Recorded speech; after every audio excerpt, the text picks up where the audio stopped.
ونعوذ بالله من شرور أنفسنا ومن سيئات أعمالنا من يهده الله فلا مضل له ومن يضلله فلا هادي له ونشهد أن لا إله إلا الله وحده لا شريك له لا ضد له ولا ند له ولا مثل له ولا مثيل له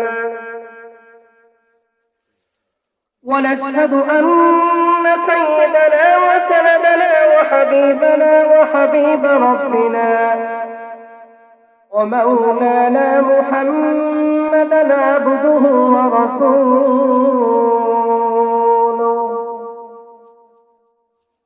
أرسله الله تعالى بالحق بشيرا ونذيرا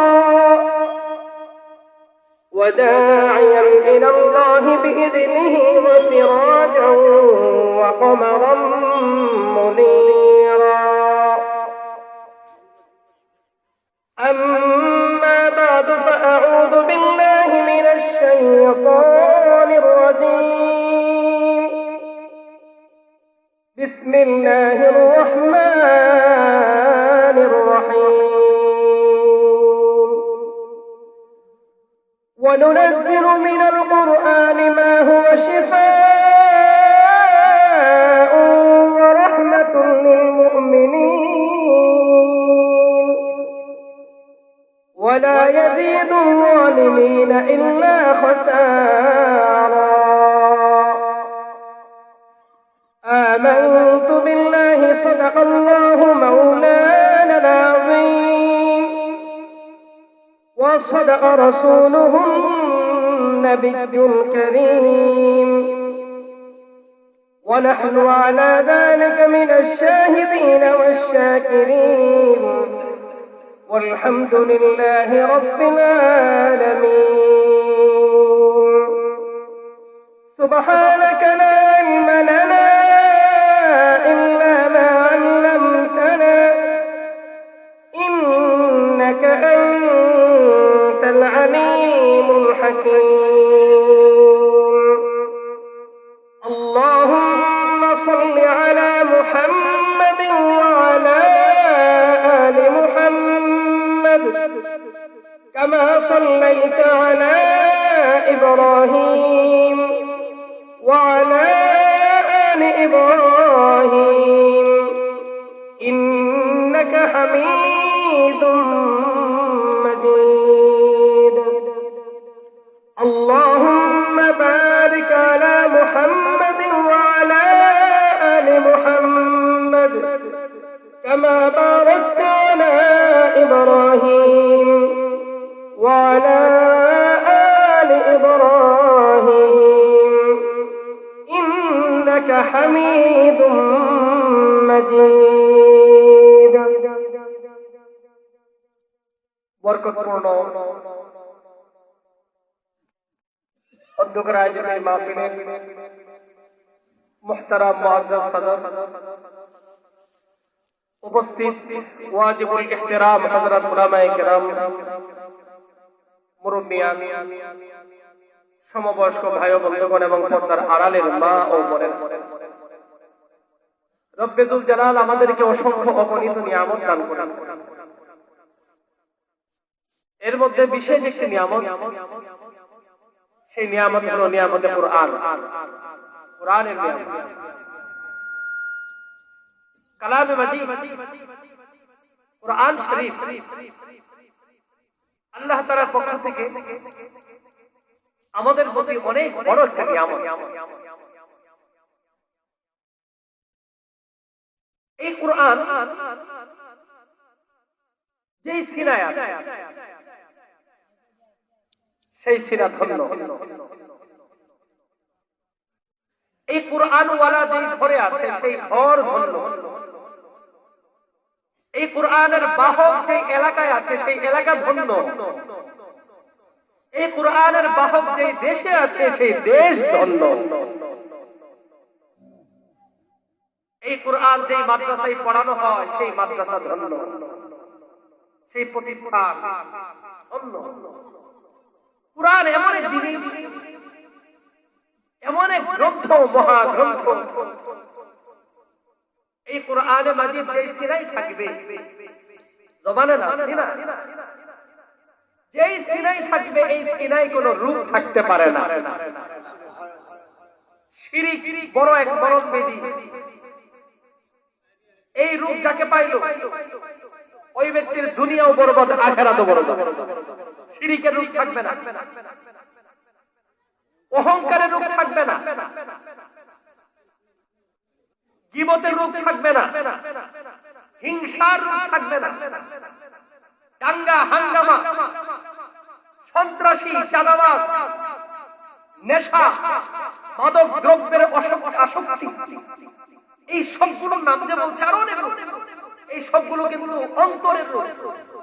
যেই সিনাই কোরআন থাকবে ওই সিনাই এই রূপগুলো থাকতে পারে না।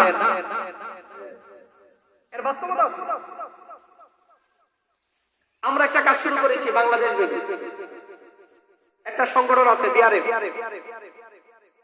যে সংগঠনের আমাদের কাজগুলো এখানে আছে শিক্ষিত উলামায়ে কেরাম, আমি ব্যাপকভাবে কাজ করার চেষ্টা করি।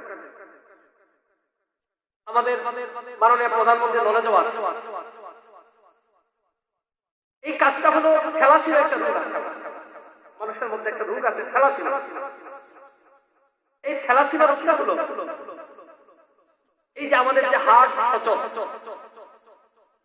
হার্টের যে কম্পন, এখান থেকে বিদ্যুৎ তৈরি হচ্ছে, এই বিদ্যুৎ সারা বডিতে সাপ্লাই হচ্ছে, সব অঙ্গগুলোকে সচল লাগছে। হার্ট যদি নিস্তেজ হয়ে যায় সব অঙ্গগুলো ঠান্ডা হয়ে যায়, নিস্তেজ হয়ে যায়। যেমন এই জেনারেটর চলছে, জেনারেটর যেন বাইক লাইট সব ঠিক, জেনারেটর বন্ধ হয়ে গেলে কিন্তু সব যতই উন্নত হোক না কেন। এজন্য হার্ট অনেক বড় একটা নিয়ামত। তো এখানে ব্লাড, এই ব্লাড তৈরি হয়েছে বডির মধ্যে, দুইটা সেল আছে, এটা সমন্বয়ে ব্লাড তৈরি হয় ভিতর থেকে। আমরা যে পুষ্টিযুক্ত খাবার খাই, আমরা যে বিভিন্ন উন্নত খানা খাই, যে খানার মধ্যে আল্লাহ তাআলা শক্তি রেখেছে, এই খাবার যখন ভিতরে যায়, ভিতরে ব্লাড, রক্ত তৈরি হয়। ভিতর থেকে একটা কারখানা আল্লাহ তাআলা ব্যবস্থা রেখেছে। থ্যালাসেমিয়া রোগটা কি? একটা ছেলে বা মেয়ে বা একজন মানুষ খাবে, কিন্তু তার ওই যন্ত্রটা বেকার, তার ব্লাড ভিতর থেকে তৈরি হবে। ব্লাড যদি তৈরি না হয়, অথচ তার প্রতিনিয়ত শরীরের মধ্যে ব্লাড কিন্তু লাগে। মোটরসাইকেলে যেমন পেট্রোল লাগে, তার শরীরে ব্লাড লাগে, রক্ত লাগে। এই রক্তটা ভিতর থেকে তৈরি করেন আল্লাহ তাআলা। কিন্তু কারো কারো মধ্যে এমন পরীক্ষামূলক আল্লাহ তাআলা রূপ চাপিয়ে দেন, সব আল্লাহ তাআলার পক্ষ থেকেই হয়, তার ব্লাড তৈরি হয় না। এটা থ্যালাসেমিয়া রোগ। তখন তার প্রতি মাসে 4 ব্যাগ, 3 ব্যাগ, 2 ব্যাগ রক্ত তার ভিতরে ভরতে হয়। একজন গরিব, তার একটা সন্তান আছে। আমাদের জামালপুরে জেলা বেবি থ্যালাসেমিয়া রোগী আছে প্রায় 250 বছর।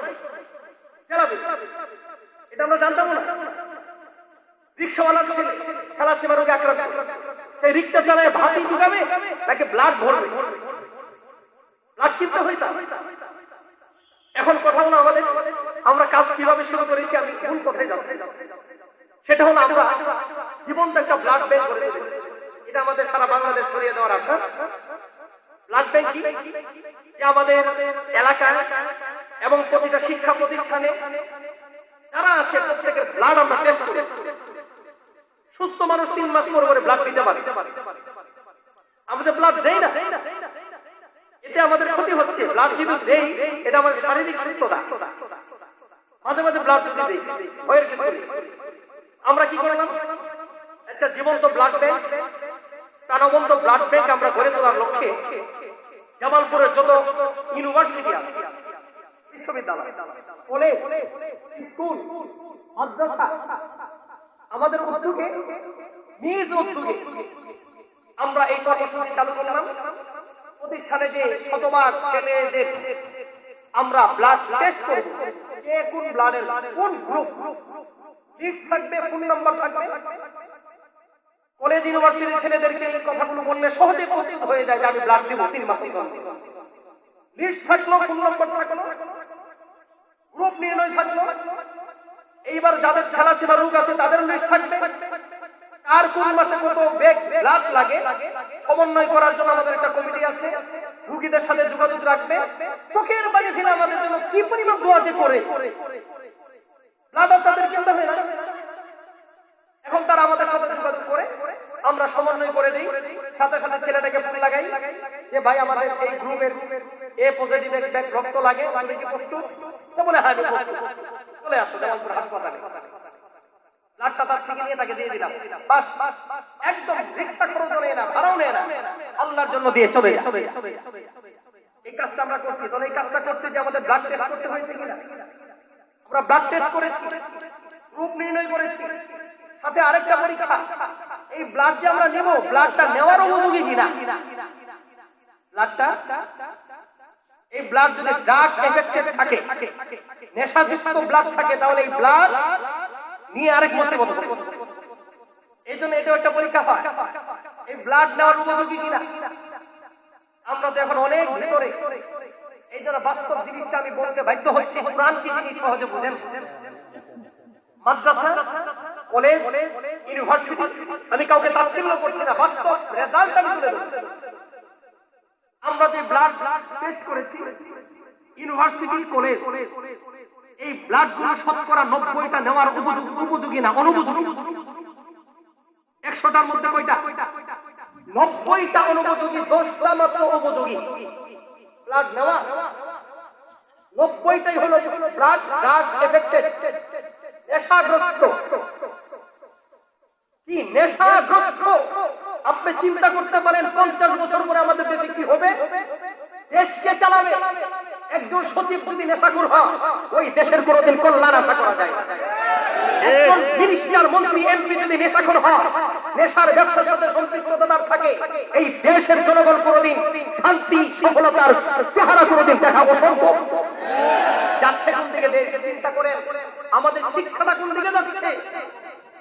90টা ব্লাড আমরা কাজ করেছি, আমরা জানি, সৎ সাহস নিয়ে বলছি, ডকুমেন্ট হাতে। 90টা ব্লাড দেখা এর মতো মানুষের কাতারে পড়ে, আর 10টা নেওয়ার মতো। আর মাদ্রাসাগুলোর ব্লাড 100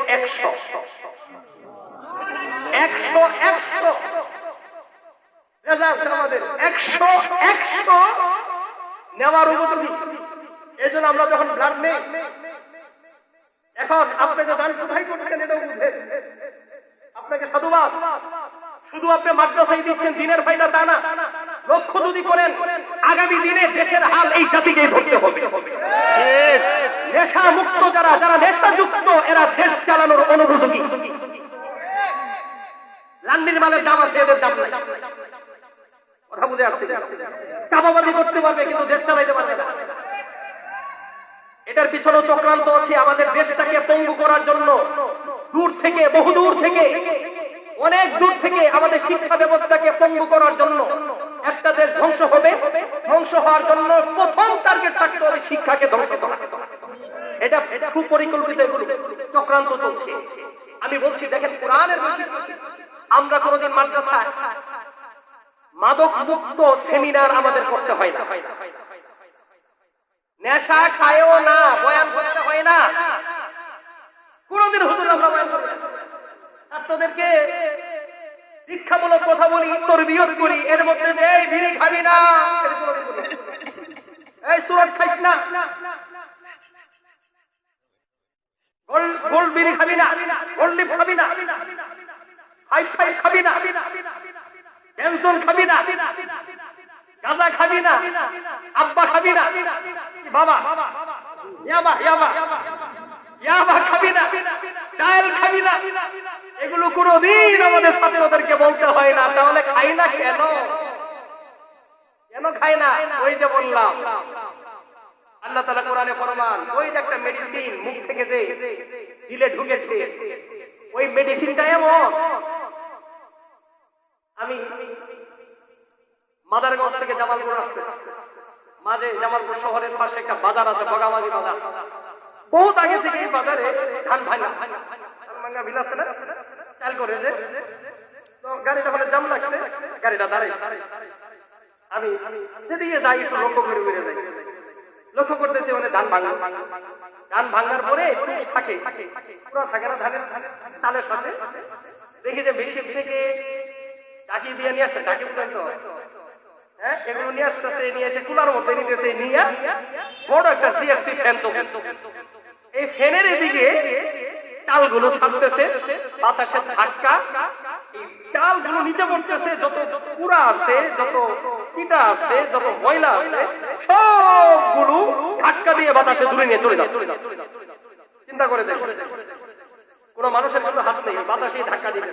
এটা কিন্তু বয়ান করতে হয় না।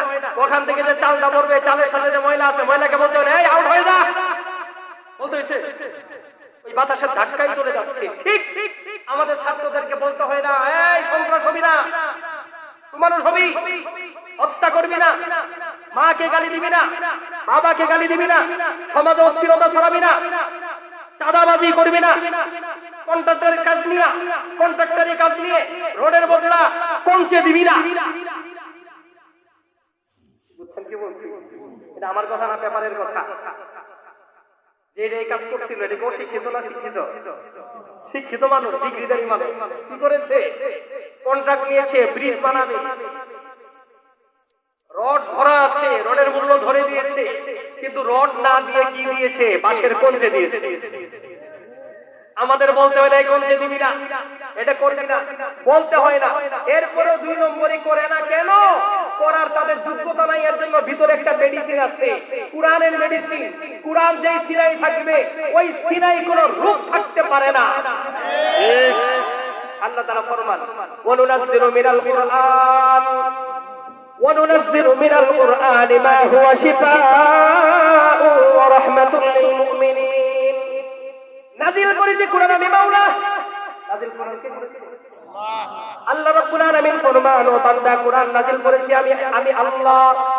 আমি কুরআন নাযিল করেছি। কুরআনের বৈশিষ্ট্য হলো, কুরআন হলো শিফা, কুরআন হলো আরোগ্যতা, কুরআন হলো বড় মেডিসিন। যেই সিনাই কুরআন থাকবে, ওই সিনার মধ্যে কোনো রোগ থাকতে পারে না। যেই সিনাই কুরআন থাকবে, ওই সিনাই কোনো রোগ থাকতে পারে না। ওই সিনা রোগমুক্ত, ফ্রেশ সিনা। ওই সিনাটা দেশের জন্য নিরাপদ, ওই সিনাটা জাতির জন্য নিরাপদ, ওই সিনাটা মানবতার জন্য নিরাপদ। ওই সিনা নিয়ে, ওই সিনাওয়ালাকে নিয়ে, ওই ব্যক্তিকে নিয়ে আইন শৃঙ্খলাকে ভাবতে হবে না। ওই সিনাকে নিয়ে দেশের জনগণকে ভাবতে হবে না। ওই সিনাটা নিজের জন্য নিরাপদ, ওই সিনাটা দেশের জন্য নিরাপদ। এর বাস্তব প্রমাণও পাওয়া যায়, এর বাস্তব প্রমাণও পাওয়া যায়। 2008 সালে জামালপুরের কমান্ডার ছিলেন সাইফুল ইসলাম। যেখানেই থাকুক আমার পিছনে নামাজ পড়তে, আর আমার সাথে যোগাযোগ রাখতেন। আমি যেখানেই যাই, ট্রেন থেকে নামার আগে শুধু ট্রেন কোথায় আছে, কোথায় আছে, গাড়ি একটা নিয়ে তার কোর্স নিয়ে হাতে, গাড়ি দেখবেন আমাকে বাসায় পৌঁছে দিচ্ছে। চলতেছে, আমি তো জানি না। মানুষ মাঝে মাঝে আমার আব্বারে বড় ভাইরে হুজুরি গিয়ে ভেবে ধরে নিল গাড়ি তো গাড়ি। আমি বুঝলাম এটা তো আমার ভক্তবৃন্দের জন্য একটা পেরেশানি কারণ। আমি বললাম যে দেখেন, আমি মহব্বত করি, আপনি আমার কাছে করে দিলেন কালা পোশাক করে আইছেন, আর আপনার কালা গাড়ির মধ্যে আমার উড়াই, আপনি আসবেন রিক্সা দিয়ে নিয়ে যাবেন আমার গাড়িটা। আমার সাথে সম্পর্ক ছিল তার গভীর। ওনার ছেলে, দীর্ঘ ঘটনা আছে। ওনার ছেলে, একটাই ছেলে, ওনার ছেলেকে মাদ্রাসায় তো আবার কোথায় হারাদানি মাদ্রাসা আমি জানি না। তার সাথে সম্পর্ক দীর্ঘদিনের, অনেক দিন পরে জানতে পারলাম তার ছেলে হারাদানি মাদ্রাসায় আখড়াইন করে 2008। তখন তো খুব জঙ্গিবাদের একটা চক্রান্ত চলছে। কি মাদ্রাসা মানে জঙ্গি, মাদ্রাসা মানে সন্ত্রাস, সবগুলো চক্রান্ত দেশের বাহির থেকে চলে কথাটা বুঝে আসছে কিনা? ও মুসলমান, সব টুক খাওয়া যাবে না, সব কথা কানে নেওয়া যাবে না, যাচাই করতে হবে, তুই নেই ফল দেওয়া যাবে না। আমি বললাম কি ব্যাপার, আপনারা এত জঙ্গি ধরেন, মাদ্রাসার মধ্যে জঙ্গি ভরা, আর আপনার পুরাটারে জঙ্গিরা আস্থা নাই, হারাহারি দিয়ে দিয়ে। রাজশাহীর মানুষ তো আমাকে বলে, হুজুর আমি আমার ছেলেটাকে মাদ্রাসায় দিয়েছি, ঠিক আছে, তবে এই ছেলেটাকে আমি দিয়েছি আমার অনেক থিসিস গবেষণা করার পরে মাদ্রাসায় দিয়েছি। কেন দিয়েছেন? গবেষণাটা কি? হুজুর আমার ছেলেটাকে এই জন্য দিয়েছি যে আমার একটাই ছেলে, আর আল্লাহ তাআলা যে আমার সম্পদ দিয়েছে, 7 পুরুষকেও সম্পদটা শেষ করতে পারবে। আসলে ধনী পৈতৃক সম্পদ অনেক খুব শত মিথ্যা, তার ইতিহাস নেই, কোনো প্রমাণ নেই। আল্লাহওয়ালা প্রশাসনে অনেক লোক যেমন আছে, অনেক লোক যেমন আছে তারা কষ্ট করে রাতের আধারে যায় নামাজের পিঠে তাদের সময় কাটে, চোখের পানি ধরে। দেশের প্রশাসনে অনেক লোক এমনও আছে, এত সুন্দর দেশ চলতে পারে না। আমাকে বললো, হুজুর আমি চিন্তা করে দেখলাম আমার একটাই ছেলে, আমি কোথায় দেবো? অনেক টাকার মালিক, আমি দিতে পারি ইংলিশ মিডিয়ামে, উন্নত প্রতিষ্ঠানে। কিন্তু হুজুর জানেন না, আমি কিন্তু রেবে এসেছি পুলিশ থেকে। আমার দীর্ঘ জীবনে এই যে আমি অবসরে চলে যাব, আমি পুলিশ থাকাকালীন সময়ে এমন কোন অপরাধী নাই ধরি নাই। হত্যাকারী ধরেছি, ধর্ষক ধরেছি, পকেটমার ধরেছি, চোর ধরেছি, হুজুর মা বাবাকে হত্যা করেছে এমন ব্যক্তিকে ধরেছি, এমন কোন অপরাধী নেই ধরি নাই। আর অপরাধীদের মধ্যে এমন কোন শ্রেণী নাই ধরি নাই। চিন্তা করছেন? ডাক্তারকে অপরাধী পেয়েছি, ইঞ্জিনিয়ারকে অপরাধী পেয়েছি, রাজনীতিবিদকে অপরাধী পেয়েছি, সমাজসেবককে অপরাধী পেয়েছি। এমন কোন লোক নাই অপরাধের সাথে সম্পৃক্ত না। জেলখানায় 14 শিখের মধ্যে দেখে ধরে, কিন্তু একটা শ্রেণীকে কখনো আমি অপরাধী হিসেবে ধরতে পারি নাই। সেই শ্রেণীটা হলো ওদের মাদ্রাসা। এই জন্য হুজুর আমার ছেলেটাকে দিয়েছি কেন? যাতে সে অপরাধী না হয়। জানেন না প্রতিষ্ঠানগুলো কি হচ্ছে ভিতরে? ইংলিশ মিডিয়াম সর্বনাশ, নেশা নেশা নেশা। আমার ছেলে যদি ড্রাগ এডিক্টেড হয়ে যায়, নেশাখোর হয়ে যায়, হুজুর আমার কপাল পুরা যাবে। এই যদি সম্পদ কোনোভাবেই আমি রক্ষা করতে পারবো না। আমার সম্পদগুলো হেফাজতের জন্য ছেলেটাকে আমি অন্য জায়গায় না দিয়ে আমি দিয়েছি মাদ্রাসায়। সে কিন্তু আখিরাতের জন্য দেয়। আমি বললাম তাহলে কি আপনি আল্লাহর সম্মান হুজুর ওগুলো চিন্তা করিনি, ওগুলো চিন্তা করিনি। আমি চিন্তা করেছি বাস্তবতা, ছেলেটাকে মাদ্রাসায় দিলে আমি নিরাপদ, একটু আমার মৃত্যুটা হবে, টেনশন করতে হবে না, বিচার আসবে না, জেলখানায় যেতে হবে না, বেইজ্জতি হইতে হবে না। এই নিরাপত্তার জন্য ছেলেটাকে অন্য জায়গায় না দিয়ে আমি দিয়েছি মাদ্রাসায়। চিন্তা করেছেন? আল্লাহ রাব্বুল আলামিন ফরমান, ওয়ানুনাজ্জিলু মিনাল কুরআনি মা হুয়া শিফা। শুনে নাও, এই ব্যক্তির সিনাই কোরআন থাকে ওই ব্যক্তি কোনোদিন সুদখোর হতে পারে না। এই ব্যক্তির সিনাই কোরআন থাকে ওই ব্যক্তি ঘুষখোর হতে পারে না। যেই ব্যক্তির সিনাই কোরআন থাকে ওই ব্যক্তির থেকে পাশবিকতা প্রকাশ পেতে পারে না। যেই ব্যক্তির সিনাই কোরআন থাকে ওই ব্যক্তি নেশাখোর হতে পারে না। যেই ব্যক্তির সিনাই কোরআন থাকে ওই ব্যক্তি গুনাহ হারামখোর হতে পারে না। যেই ব্যক্তির সিনাই কোরআন থাকে সেই ব্যক্তি জালেম হতে পারে না। আরে বলবেন কিছু কিছু লোক এত সুন্দর কোরআন শরীফ পড়ে আর নামাজ পড়ে, কিন্তু কামটা ঠিকই নাই। তোরা আল্লাহ তাআলার চ্যানেল গেল কোথায়? আল্লাহর কসম, আল্লাহ তাআলার বাণী 100 ভাগ। আল্লাহ রাব্বুল আলামিন ফরমান, সিনাই যদি সিনাই থাকে কোরআন, কোরআনের জায়গা হলো সিনাই। কোরআন যদি থাকে সিনাই, ওই সিনাটা হলো পাক আর পবিত্র। কিন্তু কোরআন যদি থাকে জবানে, কোরআন যদি থাকে চোখে, কোরআন যদি থাকে মস্তিষ্কে, ওইটা কোনো ফায়দা হবে না। কোরআন জবান থেকে সিনাই যাওয়া লাগবে, সিনাই যাওয়া লাগবে। মুনাফিক এবং কাফের তারাও কোরআন পড়ে, তারাও কোরআন থিসিস করে কিনা। আমাদের সমাজে এমন লোক আছে ইসলামের এর সাথে তাদের সম্পর্ক নাই, কিন্তু আজকে শোনা যায় কোরআনের তারাও তাফসীর করে। শোনা যায় না? শুধু তাফসীর করে আমাদের হুজুর দেখে পড়ায়। এমন কতগুলো বেয়াদব আমাদের দেশে আছে কি নাই? পড়াইতে চায় কাদেরকে? মুফতি সাহেবদেরকে, দেশের মুফতি সাহেবদেরকে, উলামা সমাজকে তারা পড়াইতে চায়। হুজুররা বুঝে না, এটা তো হাদিসেই আছে, কোরআনেই আছে, এটা হুজুররা কোরআন পড়ে নাই, বুঝে নাই। চিন্তা করে কত বড় বেয়াদব। কোরআন নিয়ে থিসিস করে, মুখে বিড়ি, হাতের মধ্যে পায়খানার গন্ধ, ঠ্যাঙ্গের উপর ঠ্যাং উঠায় কি থিসিস করে কোরআন গবেষণা করে এক উচ্চ নামত করে না, কোরআনের গবেষক আছে কি নেই? আল্লাহর হাবিব আলাইহিস সালাতু ওয়াস সালামের যুগের কথা, বুখারীর হাদিস। জৈনক ব্যক্তি আমার নবীর কাছে আসলো, আগমন করলো। এই ব্যক্তির মাথায় সুন্দর বড় পাগড়ি, মাথায় মুখের মধ্যে দাড়ি, মুখের মধ্যে গালের মধ্যে গাল ভরা দাড়ি, সুন্দর বড় দাড়ি, চেহারাটা সুন্দর, পাঞ্জাবি পরা, পাগড়ি পরা, এত সুন্দর চেহারা, এত সুন্দর চেহারা, মনে হয় মাত্র নাজিল হইল। এত সুন্দর চেহারা এসে আল্লাহ নবী মালে গনিমতের মাল বর্ণন করছিলেন। বুখারীর প্রথম জিলদের হাদিস, কিতাবুল জিহাদের হাদিস। আল্লাহর হাবিবকে এসে কি বলে জানেন? ওয়াজ করে, নসিহত করে। কাকে? বিশ্বনবী রাহমাতুল লিল আলামিন আল্লাহর হাবিব আলাইহিস সালাতু ওয়াস সালামকে বলেন সাল্লাল্লাহু আলাইহি ওয়াসাল্লাম। নবীর নাম উচ্চারণ হওয়ার সাথে সাথে কি বলতে হয়? সাল্লাল্লাহু আলাইহি। আল্লাহর হাবিবকে এসে কি বলে জানেন? ইয়া মুহাম্মদ ইত্তাকিল্লাহ, মুহাম্মদ গুনাহ কইরো না, আল্লাহর ডরাও। ওয়াজটা কি করে দেখলেন? হ্যাঁ, কেমন লাগে? সহ্য হয়? আরে সহ্য করেন আপনি? তাহলে হযরত ওমরের কেমন লাগে? কি কোন? আর কেমন এটা পেটে কথা না? পাঞ্জাবি সে যদি গেঞ্জিটা বড় হয়ে যায় কেমন লাগে? তাই হইল না? আছে কি নাই? বর্তমানে কিছু লোক দাওয়াত তাবলীগের লাইনে উলামায়ে কেরাম দেখি ভুল করে, উলামায়ে কেরামের নসিহত করে যে আলেমরা তাবলীগ বুঝে না, আলেমরা কি বুঝে না? তাবলীগ বুঝে না। হাই হাই হাই, পাঞ্জাবি সে গেঞ্জি বড়, পাঞ্জাবি সে কি আলেমরা বুঝে না। দেশের আলেমরা বলে ভুলের উপর আছে, দেশের আলেমরা কিসের উপর আছে? ভুলের উপর আছে। বলেন আলেমরা ভুলের উপর আছে, এরা কি এই কথাটা বলছে সে ভুলের উপর আছে? এই ব্যাপারে কোনো সন্দেহ আছে? ভাইরা আমার নবীকে এসে বলে ইয়া মুহাম্মদ ইত্তাকিল্লাহ, আল্লাহকে ভয় করো, গুনাহ করো না। সহ্য হয়?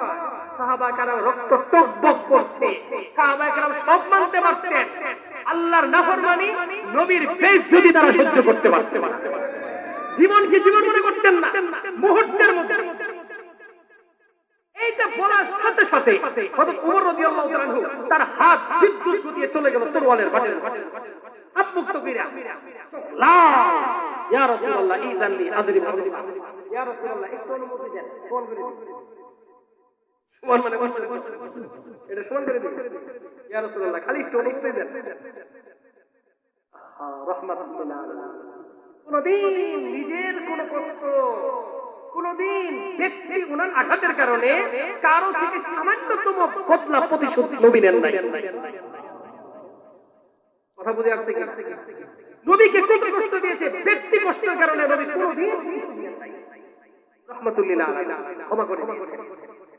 এই ব্যক্তি যা বলার তো বলছে, বলেই যাচ্ছে, বলে বলে শেষ যখন হলো নসিহত করা, এই ব্যক্তি চলে আমার নবী তাকে দেখছেন এবং একটা কথা বললেন। কি বললেন? ইন্না মিন যিকরি হাদা, ইন্না মিন যিকরি হাদা কওমান ইয়াকরাউনা কিতাবাল্লাহ। ওমর শুনে নাও, শুনে নাও, শুধু এই ব্যক্তি নয়, এই ব্যক্তির নসল আর বংশধর চালু থাকবে, কিয়ামত পর্যন্ত এর ব্লাড চালু থাকবে, এর সন্তানরা আসবে। এই ব্যক্তি এবং এদের বৈশিষ্ট্য হবে এমন, এদের চেহারা সুন্দর হবে, এদের চেহারা দেখতে বড় ভালো লাগবে, আল্লাহর ওলির মতো মনে হবে, গাউস আর কুতুবের মতো মনে হবে, বিশ্ব ওলির মতো মনে হবে। এরা কোরআন তেলাওয়াত এত সুন্দর করে বলবে, এরা কোরআন এত সুন্দর করে পড়বে, ইহতিরু তিলাওয়াতাকুম মা তিলাওয়াতিহিম। তোমাদের এক একজন তার নিজের তেলাওয়াত তার সামনে যখন নাকি তেলাওয়াত ওজন করবে, তার তেলাওয়াত নিয়ে তার সামনে লজ্জাবোধ করবে, মানে এদের তেলাওয়াত এক নম্বর হবে, তোমাদের তেলাওয়াত এত মান পাবে না। তোমাদের নামাজ এদের নামাজ সুন্দর হবে, তোমাদের রোজার চেয়ে এদের রোজা সুন্দর হবে, তোমাদের জিকিরের চেয়ে এদের জিকির সুন্দর হবে, বেশভূষা সুন্দর হবে, চেহারা সুন্দর হবে। বুঝলো কিনা? সব সুন্দর, তেলাওয়াত সুন্দর, রোজা সুন্দর, নামাজ সুন্দর, সব সুন্দর, তেলাওয়াত সুন্দর। আল্লাহ আমার নবী ফরমান, কিন্তু শুনে নাও, লা ইজাবিজু হানাজিরহুম, এরা সুন্দর তেলাওয়াত করবে, কিন্তু তেলাওয়াত থাকবে এইটুকের মধ্যেই। কোন টুকের মধ্যে? তেলাওয়াত থাকবে এইটুকের মধ্যে, এই তেলাওয়াত কণ্ঠনালী অতিক্রম করে কোনোদিন সিনাই উপক্রম হবে না, সিনাই অতিক্রম করবে না। তেলাওয়াত থাকবে মুখের মধ্যে, তেলাওয়াত থাকবে মুখের মধ্যে। ওমর শুনে নাও, আমার সাহাবীরা শুনে নাও, ইয়ামরুকুনা মিনাদ দীন কামা ইয়ামরুকু সাহমু মিনার রামিয়া। এরা মুসলমান থাকবে না। এরা কি থাকবে না? ইসলাম থেকে শুধু বাইরে তা না, ইসলাম থেকে দূর, বহু দূর চলে যাবে। কেমন দূরে চলে যাবে? ধনুক চিনেন? আমরা ছোট সময় খেলছি না, আবার এই দেখি মানে ধনুক বানাইছি, একটা রশি টানাইছি, পাটখড়ি দেখি বানাইছি কিনা? পাটখড়ি কত দূর চলে যায়, আর আসল তীর কত দূরে যাবে? অনেক দূর চলে যায়। এই ধনুক থেকে আমার নবী কি সুন্দর উদাহরণ দিয়ে বুঝিয়েছেন আমাদেরকে। যারা বুঝি না কিয়ামত পর্যন্ত উম্মতকে মেসেজ দিচ্ছেন, বুঝার চেষ্টা করো। এই যে একটা ধনুক থেকে তীর নিক্ষেপ করার পরে ধনুকের সাথে তীরের যেমন কোনো সম্পর্ক থাকে না, দূর বহু দূর চলে যায়। আমার নবী ফরমান এই ইসলাম নামক ধনুক থেকে এরা অনেক দূর চলে যাবে, ন্যূনতম কোনো ইসলামের সাথে সম্পর্ক থাকবে। চেহারা সুন্দর থাকবে, দাড়ি টুপি সব সুন্দর থাকবে, নামাজ সুন্দর, রোজা সুন্দর, কুরআন সুন্দর, সব সুন্দর। ভাইরা আমার, এখান থেকে আরেকটা জিনিস থাকে। তার মানে আমার নবী সতর্ক করে গেলেন, দেখো দেখো তোমাদেরকে মানদণ্ড, সত্যের মাপকাঠি কি রেখে গেলাম? তোমাদেরকে আল্লাহ পর্যন্ত পৌঁছার জন্য কোন ব্যক্তির চেহারা আমি রেখে গেলাম না। তোমাদের কাছে আল্লাহ পর্যন্ত পৌঁছার জন্য, হেদায়েতের রাস্তা পাওয়ার জন্য কোন জাতি রেখে গেলাম না, কোন গোষ্ঠী রেখে গেলাম না, কোন দেশ রেখে গেলাম না। তুরস্ক তোমাদের জন্য কিনা মানদণ্ড নয়, সৌদি আরব তোমাদের জন্য মানদণ্ড নয়, ইরাক তোমাদের জন্য মানদণ্ড নয়, ইরান তোমাদের জন্য মানদণ্ড নয়, লিবিয়া তোমাদের জন্য মানদণ্ড নয়। কোন বিষয়ে যদি মতানৈক্য সৃষ্টি হয়, তোমাদের মানদণ্ড কি হবে? বলেন কি হবে? কুরআন হাদিস। قال رسول الله صلى الله عليه وسلم تركت فيكم امرين لن تضلوا ما تمسكتم بهما। আমার নবী ফরমান তোমাদেরকে দুইটা জিনিস দিয়ে গেলাম, যদি চাও আল্লাহকে, যদি চাও হেদায়েত, যদি না চাও তাহলে তো কথাই নাই। যদি চাও হেদায়েত, যদি চাও জান্নাত, যদি চাও আল্লাহ সন্তুষ্টি, আমি দুইটা জিনিস দিয়ে গেলাম। ওই দুইটা জিনিসকে কঠিন ভাবে আঁকড়ে ধরে রাখবে। লান তাদিল্লু, ওই দুইটা জিনিস যতদিন, যত সময়, যতক্ষণ তোমরা আঁকড়ে ধরে থাকবে, লান তাদিল্লু, কখনো তোমরা পথভ্রষ্ট হবে না। নম্বর 1 কিতাব আল্লাহ, আল্লাহর কিতাব। নম্বর 2 সুন্নাত রাসূলিহি, আল্লাহর নবীর সুন্নাত। এই দুইটা জিনিসকে আঁকড়ে যতদিন ধরে থাকবে তোমরা কোনোদিন পথভ্রষ্ট হবে না। এই দুইটা ছাড়া যদি কোনো দেশকে তোমরা মানদণ্ড বানাও, কোনো ব্যক্তির চেহারাকে মানদণ্ড বানাও, হয়ে যাবে পথভ্রষ্ট। আমরা কি বলি, আরে এই লোকটার মানদণ্ড কেন, চেহারাটা কি সুন্দর, পাগড়িটা কত বড়, হ্যাঁ পাগড়ি সহায়ক, কিন্তু পাগড়ি দেখেই কিন্তু আটকা খাওয়া যাবে না। কেন?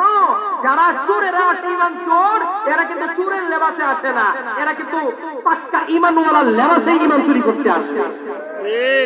ঠিক না? মসজিদে জুতা চোর আসে না? আমরা ঘুরে দেশে নাই, আমরা নাই নাই, আপনারা, আমি এলাকার মানুষ বহুত ভালো, আপনারা বললেই হবে। এই এলাকায় জুতা চোর নাই, আছে নাকি? এত ভালো আখলাক নিয়ে কেমনে বাহার কাজ। লক্ষ্য করো, সময় কম, যে আয়াত করেছে এই আয়াত নিয়ে আলোচনা করতে হবে, আলোচনা বেশি, সংক্ষেপ করতে। জুতা চুরি যে চোরে করতে আসে, জুতা যে চুরি করতে আসে চোরে মসজিদে, এই যে আসলো, সে কি মুসলিম না চোর? সে কি মুসলিম? জুতা নিতে আসে সে মুসলিম বলো না, সে কি চোর? সে কি চোর না? কিন্তু ভঙ্গিটা কি কথা বুঝলেন? সে চোরের লেবাসে যদি মসজিদে আসে, সে কিন্তু সন্দেহর উঠে না। এই জন্য যেই দিন তার নিয়ত থাকবে চুরি করা, সেই দিন সে পাঞ্জাবিটা পরবে, টুপিটাও পারলে যদি বেশি শিয়ানা হয় পাগড়িটাও পরবে কিনা। যাদের পাক্কা চুর হয়, আজান হওয়ার সাথে সাথে মসজিদে চলে যাবে, কিন্তু সামনের কাতারে যাবে না। সিস্টেমটা মসজিদের এক কোনায় সূত্র, আমার ওই কাঠ থাকে না, কাঠ খুঁটি, এই খুঁটির সামনে দিয়ে দেখবেন যে নফল পড়তেই আছে, ধ্যানের সাথে নফল পড়তে, কিন্তু দৃষ্টি কিন্তু থাকে কার জুতা কোথায় রাখে। যে সামনে থেকে দেখা যাবে না, দেখা যাবে কোথা থেকে থেকে পাক্কা মুসলিম। আপনি ঢোকার পরে দেখবেন যে আল্লাহর ওলি কি সুন্দর নামাজ পড়তেছে, আচ্ছা আল্লাহর ওলি, কিন্তু কাম কিন্তু ভিতরে সে দেখে কার জুতা কোন বাক্সে রাখে, রেখে ওই মুসল্লি পকেটে নিয়ে ঢুকে না, হাতে নিয়ে ঢুকে দেখা যায় কার জুতা দামি, কার জুতা বেদামি, সুন্দর কোন জুতাটা সেটা কিন্তু বুঝে এই জুতাটা টার্গেট আগে কোথায় রাখি। আর যে বেশি শিয়ানা সে আবার কি করে জানেন, মসজিদে ঢুকে জুতা একটা রাখে ওই বাক্সে, আরেকটা রাখে ওই বাক্সে। এইটা চুরি করে বেশি মজা পাইছে, কেন যিনি শিয়ারটা করলেন উনি মনে করলেন আমার তো এটা কেউ জানলো না, সামনের কাতারে নামাজ পড়ি, সময় মতো আমি জুতা দুইটা দুই বাক্সে থেকে নেবো। চুরে আর চুরে কিভাবে এক জুতা কি চুরি করবে? চুরে এই জুতা বলে চুরি করে খুব মজা পাই, এক চুরে ধরছিলাম বলে যে এইরকম মানুষের জুতা চুরি করে হচ্ছে মজা। আচ্ছা বলেন দেখি, চোর যে চুরি করতে আসলো সে কি চোরের লেবাসে এসেছে না মুসল্লির লেবাসে এসেছে? এর জন্য নবীর যুগ থেকে নিয়ে আমার নবী এই কথা আপনাকে আমাকে বলে গেলেন, কিয়ামত পর্যন্ত যারা ঈমানপুর আসবে, ইসলামের দুশমন আসবে, এরা কিন্তু তোমাদের পোশাক অবলম্বন করে আসবে। ওদের যে কোনো পোশাক দেখেই তোমাকে আকৃষ্ট হওয়া যাবে না, যে কোনো পোশাক দেখেই তোমাকে আকৃষ্ট হওয়া যাবে না। এই জন্য অনেক সময় অনেক কথা বলতে শোনা যায় তাদেরকে, শিক্ষিত মহলকে। বর্তমানে ইন্টারনেট বের হয়েছে, নেটে জানতে কি বক্তব্য করে কি শুনে কোনো মাহফিলে আসে না, এটা আপনারা আসছেন, এটা হলো আসল বয়ান, কিলা টুকিলা। আমরা ইন্টারনেট থেকে বয়ান শুনবেন, এটা কোনো দিন শিক্ষা করার কোনো মাধ্যম হতে পারে না। এইটা কথা সত্য, কিন্তু এটা আপনাকে আলো দেখাবে না, ওইটা আপনাকে অন্ধকারে দিয়ে যাবে। কথাটা বুঝলেন? ইন্টারনেটে বয়ান শুনে 10 আলেমের 10 রকম কথা শুনে এইবার বলে ইসলামটা তো ভেজাইলে কেন? আরে ভাই ইসলামটা ভেজাইলে না, আপনি যে নীতি আগাচ্ছেন ওই নীতিটাই হলো ভেজাইলে। ইসলাম বলে সবার কথা শোনা যাবে না, না না উনি তো অনেক বড় আলেম, চেহারাটা চেহারা। আমার নবী ফরমান, শুনে নাও শুনে নাও, চেহারা সুন্দর হবে, পাগড়ি বড় হবে, সুন্দর বেশভূষা হবে, সুন্দর সুন্দর কথা হবে, এগুলো তোমাদের জন্য মানদণ্ড নয়। তোমাদের মানদণ্ড রেখে গেলাম, যদি চাও আল্লাহকে, যদি চাও জান্নাত, যদি চাও আল্লাহর সন্তুষ্টি, যদি চাও নবীর গোলামি, তোমাদের জন্য দুইটা জিনিস রেখে গেলাম। নম্বর 1 আল্লাহর কোরআন, নম্বর 2 আল্লাহর নবীর সুন্নাত। কটা জিনিস? এজন্য যে কেউ কথা বলে এটা আমাদের মানতে হবে, এটা কোরআন সমর্থিত কিনা, হাদিস সমর্থিত কিনা। যদি কোরআন আর হাদিস সমর্থিত থাকে ওই ব্যক্তি আমাদের কাছে গ্রহণীয়, করণীয়, গ্রহণযোগ্যতা পাবে। আর যদি কোরআন হাদিস সম্মত না হয় ওই ব্যক্তির কথাকে নিক্ষেপ করে ফেলে দিবে। কথা বুঝে আসলো কিনা? সে যেই হোক না কেন তার কথা মানা যাবে না। আপনাকে কে বললো দেখার দরকার নেই, কোরআনের হাদিস বহির্ভূত কথা আমরা মুসলমানরা রাজি, মানতে রাজি না। কথা ঠিক কি ঠিক না? আল্লাহর হাবিব ফরমান, আমার উম্মত শুনে নাও, তোমাদের মধ্যে যদি বিতর্ক সৃষ্টি হয় কোনো বিষয় নিয়ে, যে কোনো বিষয় নিয়ে যদি বিতর্ক সৃষ্টি হয়, এই সমাধান তুমি সৌদির দিকে তাকাবে না, তুরস্কের দিকে তাকানোর সুযোগ নাই, পাকিস্তানের দিকে তাকানোর সুযোগ নাই, লিবিয়ার দিকে তাকানোর সুযোগ নাই, ইরাক, ইরান, লেবানন এর দিকে তাকানোর সুযোগ নাই। আল্লাহর নবী ফরমান, আসো কোরআনের দিকে, আসো হাদিসের দিকে। কোরআন কি বলে, হাদিস কি বলে, সেইটাই হবে চূড়ান্ত। সেটা কি? তাহলে কি বলছিলাম, ওই ব্যক্তিটা নবীর কাছে আসলেন, ওই ব্যক্তিটা নবী কি বললেন, মুসলমান না কাফের? কাফের, মুনাফিক। এই মুনাফিক কাফের কেউ কোরআন ছিল না, কি সুন্দর কোরআন পড়েছে, কিন্তু আমার নবী ফরমান তার কোরআন ছিল কোথায়? এই কোরআন কণ্ঠনালী অতিক্রম করে ভিতরে যায় নাই, বিধায় তার এই শিরক আর কুফরি রূপ শুরু হয় নাই। যেই ব্যক্তি কোরআন চোখে পড়বে, কোরআন যদি ভিতরে যায়, কানে শুনবে, মনোযোগ দিয়ে যদি কোরআন শুনে ভিতরে যায়, তার ভিতরে ঝড় তুফান শুরু হয়ে যাবে। এই বাতাসে, ঝড় তুফানে তার ভিতর থেকে যত রূপ আছে সব দূরীভূত হয়ে যাবে। এরকম বহু ঘটনা। ওমরের নাম শুনেছেন? কোন বাজারে ব্যবসা করে? নেত্রকোনা। কোন বাজারে ব্যবসা করে ভাইরা? এই যুবক, এই যুবক ওমরকে কথা বলে না কেন? কিছুই বলে না। যুবকরা খেলোয়াড়ের নাম জানে, ক্যান্সারের নাম জানে আমাদের মুসলমান যুবকরা, কিন্তু আমাদের সাহাবাদের নাম জানে না। কপালপুরা দোষ যুবকের না, দোষ আমাদের অভিভাবকদের। আমরা সাহাবাদের আদর্শ, সাহাবাদের কিতাব, সাহাবাদের জীবনী তাদেরকে আমরা পাঠ করে শোনাই না। সাহাবাদের জীবনী পাঠ করলে তোমার মুখটা দেখবে যে পাহাড়ের সমান উঁচু হয়ে যাবে, পড়বে আর হবে। আমরা কাদের সন্তান? কাদের সন্তান?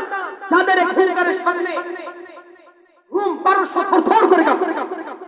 জামাই লাগানো থাকতো তালি, পকেটে থাকতো মিসওয়াক, অত্যাধুনিক কোনো অস্ত্র নেই, আল্লাহর সাথে আমার সম্পর্ক থাকতো, বাতের অপশক্তি থরথর করে কাঁপতো।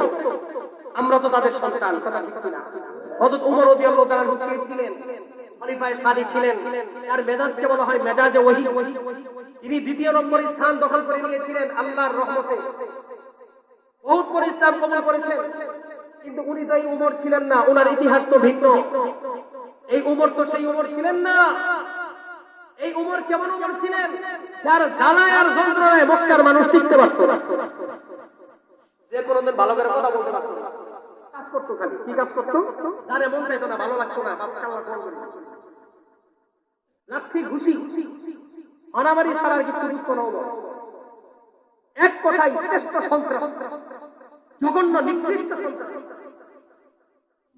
এই যে মানুষ হবে, উমর যে ভদ্র হবে, সভ্য হবে, মক্কার মানুষ কতদিন কেন বিশ্বাস? সবচেয়ে পাষণ্ড, সবচেয়ে নিকৃষ্ট পাশবিক যে ব্যক্তিটা, সেই ব্যক্তিটাকে খাত্তাবের বেলা তারা মানুষের কাতারে ফেলতো না মক্কার মানুষ। আল্লাহ নবী যখন নাকি দাওয়াতের কাজ চালিয়ে যাচ্ছেন, সত্যের দাওয়াত দিয়ে যাচ্ছেন, মানুষ কাফের রাতে এমন কোন রাস্তা নাই যেই রাস্তায় নবীকে বাধা প্রদান করে নাই। আছে এমন কোন রাস্তা? সর্বলাইনে আমার নবীকে থামানোর এবং থামানোর চেষ্টা করেছে, অবচেষ্টা চালিয়ে। এমন আঘাত, আঘাতের উপর আঘাত, এমন কোন সকাল নেই, এমন কোন দুপুর নেই, এমন কোন রাত নেই যে রাত নবীর আঘাত সহিত হয় নাই। বিশ্ব নবী রাহমাতুল লিল আলামিনকে অনেক আঘাত সহিত হয়েছে, কিন্তু আমার নবী আঘাত, লোভ, সব কিছুকে ছুঁড়ে ফেলে দিয়ে এক কাজ আল্লাহর পক্ষ থেকে দায়িত্ব আসার পরে ওই কাজ চালিয়ে যাচ্ছে। যখন নাকি ব্যাপকভাবে মানুষ তার দিকে ঢোকা শুরু হলো, মক্কার মুশরিকদের সংসদ ভবন ছিল দারুন নাদওয়া।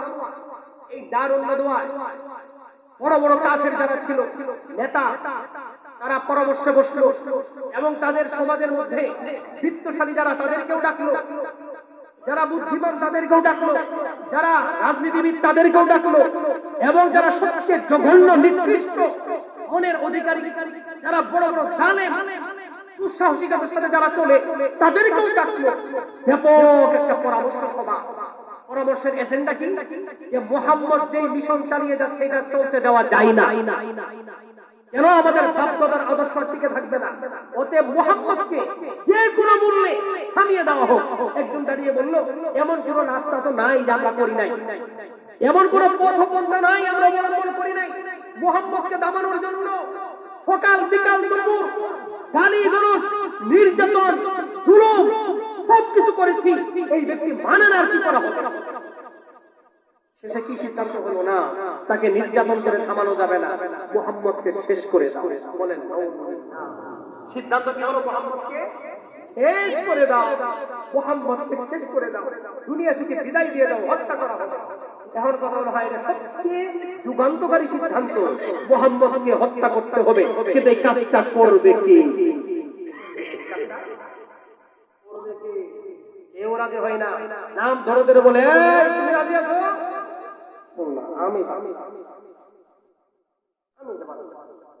আমি কেউ রাজি হয় না। মক্কার বিত্তশালী যারা ছিল তারা এক পর্যায়ে দাঁড়িয়ে বলল, এমন কি আছো মুহাম্মদকে হত্যা করবে? হত্যা করতে পারলে আমাদের সকল সম্পত্তির মালিক তাকে বানিয়ে।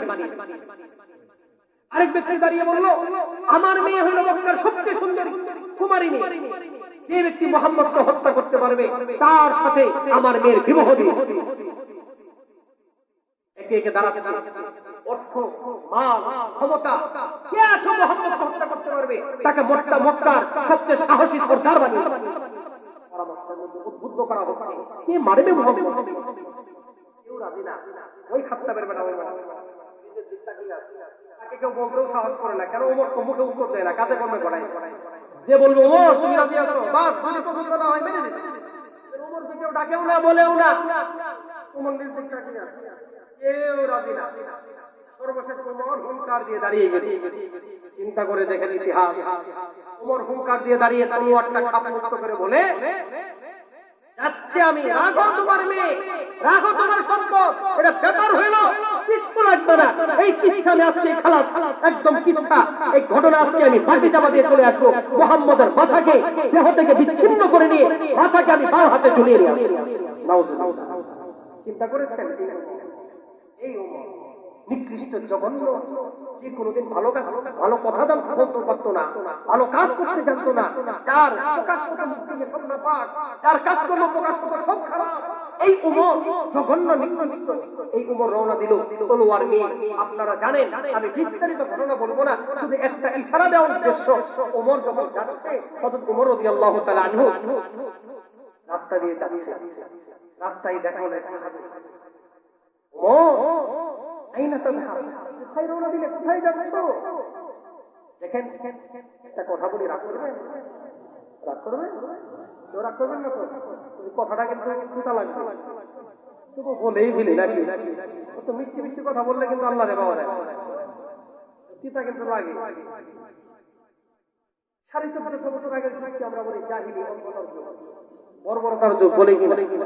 আমাদের এই যুগকে বলি ডিজিটাল যুগ, সভ্যতার যুগ বলে কিনা?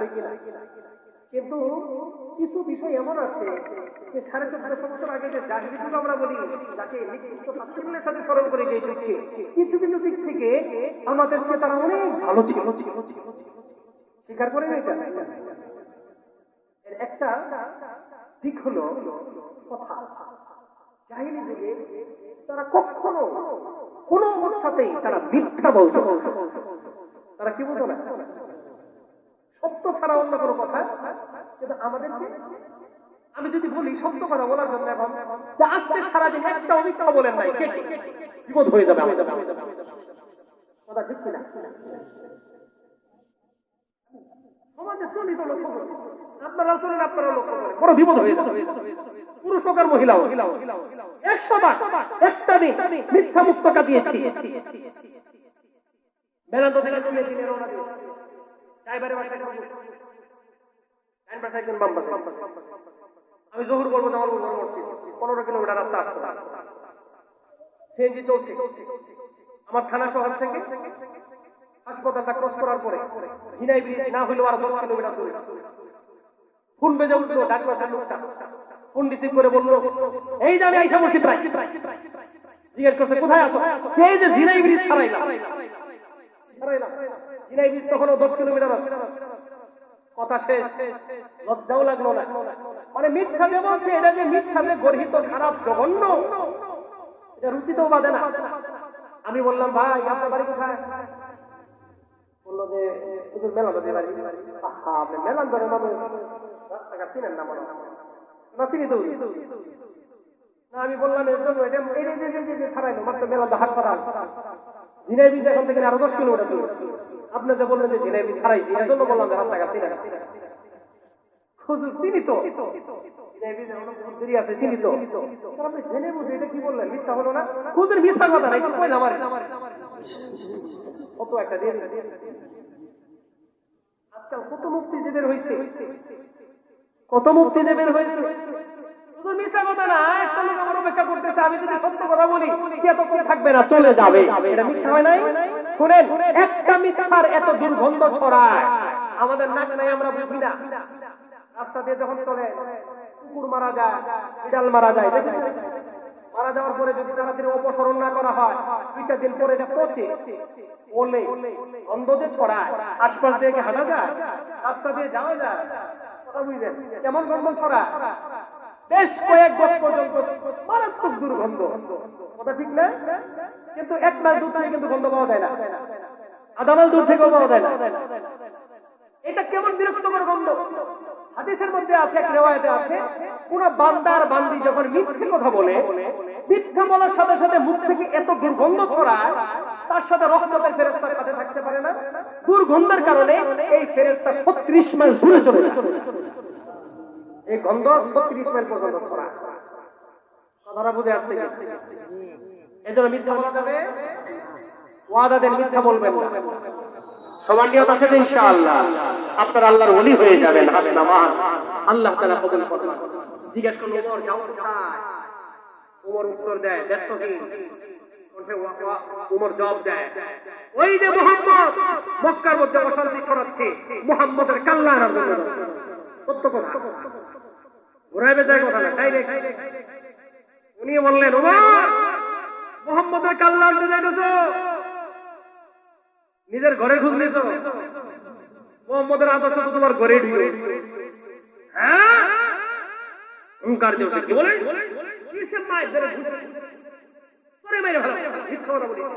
না মিথ্যা না, খবর নাও, তোমার বোন ফাতেমা মুসলমান হয়ে গেছে। আরে উমরের ঘুষটা কি আর নিয়ন্ত্রণে থাকে? গতি চেঞ্জ করে, দিক চেঞ্জ করে, তলোয়ার উঁচা করে নিয়ে গেছে। কোন জায়গায় যাচ্ছে? যাচ্ছে যাচ্ছে ঘরের কাছে। হযরত ফাতেমা ইসলাম কবুল করেছেন। আমার নবীর আদর্শ যারা জানেন, যারা বুঝেন, তারা জানতেন এটা ইসলাম কবুল করার অর্থ হলো কোরআনটা শুদ্ধ করতে হবে। কি শুদ্ধ করতে হবে? এজন্য মুসলমানরা প্রথমেই কি পড়ে? কোরআন পড়ে এবং বুঝে।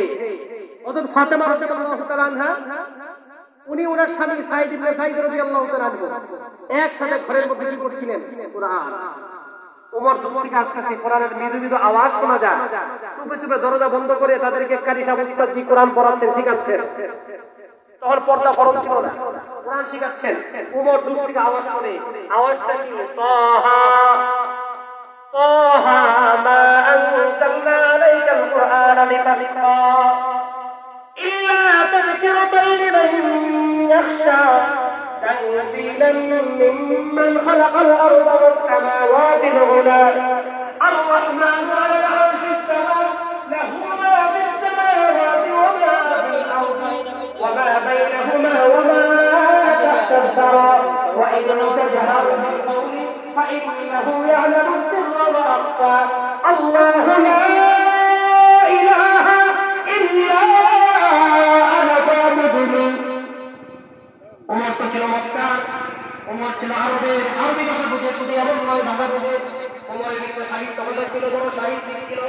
ওমরের কানে যখন এই আওয়াজ ছিল, আল্লাহু লা ইলাহা ইল্লা আনা ফাবুদুনি, আল্লাহ রাব্বুল আলামিন বলেন আমি আল্লাহ, লা ইলাহা, নাই কোনো মাবুদ উপাস্য, কোনো মাবুদ নাই, খ্রিস্টানরা এত যোগ্য না, এবাদত করার কেউ যোগ্য না, একমাত্র কে? ইল্লা আনা, আমি। আরবদের ব্যতিক্রম কথা বলতেন। আরবের মানুষের যারা ছিল, তারা আল্লাহ তাআলাকে মাবুদ মানত, আল্লাহ তাআলাকে খালিক মানত, আল্লাহ তাআলাকে রব্বের মানত। তাহার নবী মুহাম্মদের সাথে বিরোধিতা করতেন। আমার নবী বলতো মাকে কষ্ট দেওয়া যাবে না। মক্কার মানুষ বলতো মুহাম্মদ ভালো বলে। আমার নবী বলতো সম্পর্ক পূর্ণ করা যাবে না। মক্কার মানুষ বলতো মুহাম্মদ ভালো বলে। কথা ঠিক, তারাও এটা চায়। আরে মুহাম্মদ বলে কাউকে কষ্ট দেওয়া যাবে না, কথা ঠিক। মুহাম্মদ বলে কারো হক খাওয়া যাবে না, ভালো কথা বলে, কথা ঠিক। মুহাম্মদের কথাগুলো স্বর্ণ অক্ষরে লেখার মতো, মুহাম্মদের সব কথাগুলোই ভালো। মুহাম্মদ বলে মার খেদমত করতে হবে, কথা ঠিক। মুহাম্মদ বলে বাবার খেদমত করতে হবে, কথা ঠিক। মুহাম্মদ বলে মানুষকে সেবা করতে হবে, কথা ঠিক। মুহাম্মদ বলে আল্লাহ সৃষ্টি করতে, কথা ঠিক। মুহাম্মদ বলে সব কথা ঠিক। তাহলে কোথায় মুহাম্মদের সাথে বিরোধ? কোথায়? মুহাম্মদ একটা কথা বলে, এই একটা কথার মধ্যে বিরোধ। একটা কথা কি? মক্কার মানুষ বলতো আল্লাহ সৃষ্টি করতে, আল্লাহ তাআলা মাবুদ মানত। আল্লাহ রাব্বুল আলামিন ফরমান, হে নবী